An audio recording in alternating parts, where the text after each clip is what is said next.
dalšího videa, takže bychom mohli začít. Máte to napsat, co to je. Tohle video musí být hodně rychlý, protože můj telefon je nějaký posekaný, takže si to hodně brzo to roste. Takže tady mám takhle takový ty, jak máte takhle na tom připevněný.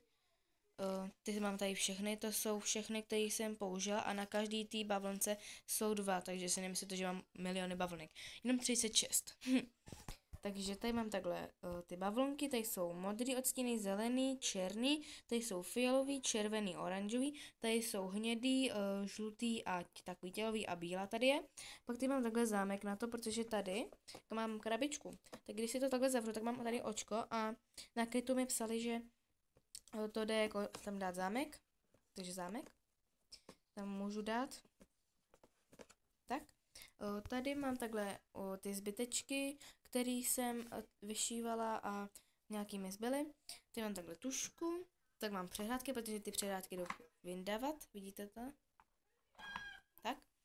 Tady mám jehly, takhle obyčejně je jich tam 12, mají takhle hodně tlustý ty očička. Pak tady mám ten kruh s vyšívanýma věcma. Takhle mám to bavlonku, nebo co to je tady to. Takhle to vypadá.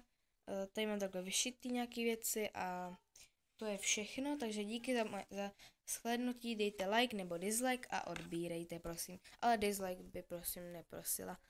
Děkuji, ahoj. Uvidíme se u dalšího videa.